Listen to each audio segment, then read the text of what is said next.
Welcome to the Diary of a Pan-African Preacher.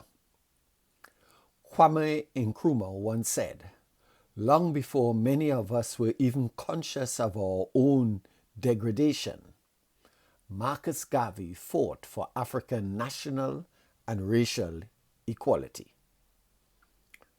The Honorable Marcus Mosiah Garvey, the Jamaican-born nationalist, who led the largest economic and social mass movement of black people in history, has finally received the justice he long deserved in the United States of America. Revered as the Negro Moses, Garvey's vision of black empowerment and unity resonated deeply across the globe. On Sunday, January the 19th, 2025, the last full day of his presidency, President Joe Biden granted Garvey a posthumous pardon, bringing a long overdue closure to a historical injustice. In 1923, Garvey was charged with mail fraud by the U.S. government, convicted, and sentenced to 5 years in the Atlanta penitentiary. His conviction, largely based on dubious charges, was supported by many of his critics, including prominent black leaders of the time. Despite President Calvin Coolidge's decision to commute Garvey's sentence after only 2 years, the stain of the conviction remained. The decision to pardon Garvey, however, rectifies a grave injustice and acknowledges his immense contribution to the fight for black liberation.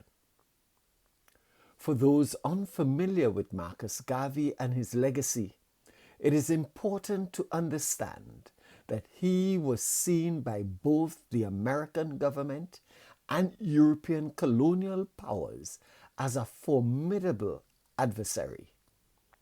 His ideas of unity, self-reliance, and black empowerment posed a direct challenge to the racial hierarchies in America and Europe's colonial control exerted over Africa and the Caribbean.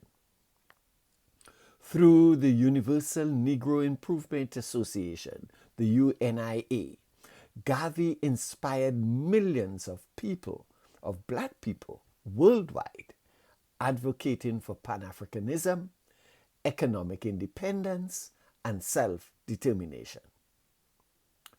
This, in turn, threatened the entrenched systems of racial oppression and economic exploitation that had long been dominated by white power structures.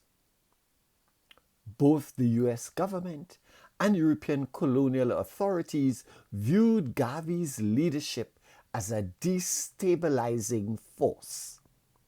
His movement, which aimed to unite black people across national borders, was perceived as a direct challenge to the global status quo. To these powers, Garvey's success was dangerous, and as a result, he was subjected to surveillance, political persecution, and ultimately imprisonment. Many historians argue that his wrongful conviction was part of a broader effort to suppress the global black liberation movement he had sparked. In re-examining the charges against Garvey, Professor Justin Hansford, a leading law scholar and activist in critical race theory, human rights, and law and social movements, wrote an insightful piece entitled Jailing a Rainbow, the Case of Marcus Garvey. In it, he states, Marcus Garvey's mail fraud conviction did not define him. he will ultimately be judged on the monumental contributions he made to the struggle for Pan-African freedom. However, the unjust conviction of mail fraud that did much to interfere with his program should be more completely understood, and Marcus Garvey should be exonerated. End of quote. With President Biden's pardon, this call for exoneration has finally been answered. Justice has been served. Ashe.